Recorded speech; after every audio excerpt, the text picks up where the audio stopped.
Welcome to our YouTube channel Neha Karbuzar Blog. Namaskar. মই Neha কাৰবুজাৰৰ sales executive Kangana Borthakur.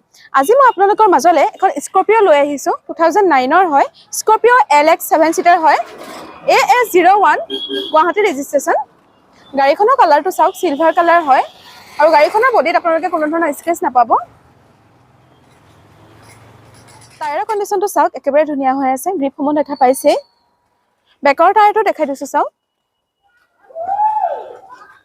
গাড়ীখনৰ চাৰিটা টায়াৰৰ condition একেবাৰে নতুন।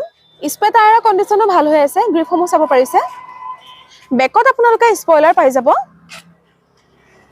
এতিয়া হক আপোনালোকক মই ইন্টেৰিয়ৰটো দেখাই দিও। ষ্টেৰিংটো এডজাস্টেবল হয়। আপোনালোকে নিজৰ সুবিধা মতে এডজাস্ট কৰি ল'ব পাৰিব। গাড়ীখনত আপোনালোকে মিউজিক সিস্টেমো পাব। এসি হিটাৰ দুইটা আছে। 5 গিয়াৰৰ গাড়ী হয়। ইয়াত আপোনালোকে চাৰিটা পাৱাৰ উইন্ডো পাব। সাইড মিৰৰটো ম্যানুৱেল হয়। আপোনালোকে ভিতৰৰ পৰা এডজাস্ট কৰিব পাৰিব। ভিতৰত আপোনালোকে এটা LCD মনিটৰ পাই যাব। গাড়ীখনৰ ৰানিংটো হৈছে 87223 কিলোমিটাৰ। সিটৰ কণ্ডিশনটো চাওক। কোম্পানী ফিটেড লেদাৰৰ সিট কভাৰ পাব। বেকৰ সিট কেইটা দেখাই দিছো চাওক। সিট কভাৰৰ কণ্ডিশন একেবাৰে ভাল হৈ আছে। গাড়ীখন যেহেতু ডিজেল ভাৰ্সন হয়, আপোনালোকক মই ইঞ্জিনটো দেখাই দিছো চাওক। যদিও গাড়ীখন 2009 ৰ হয়, ইঞ্জিনৰ কণ্ডিশন একেবাৰে ভাল হৈ আছে।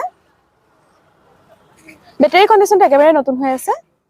আজিৰ ভিডিওটো ইমানেই। গাড়ীখনৰ সকলো ফিচাৰ্ছ মই আপোনালোকক দেখালে। গাড়ীখনৰ প্ৰাইচটো জানিবলৈ হলে আমাৰ স্ক্ৰিনত দিয়া নম্বৰটোৰ সৈতে যোগাযোগ কৰিব পাৰিব। লগতে চেনেলটো সাবস্ক্ৰাইব কৰি লাইক, কমেন্ট আৰু শ্বেয়াৰ কৰি দিব। ধন্যবাদ।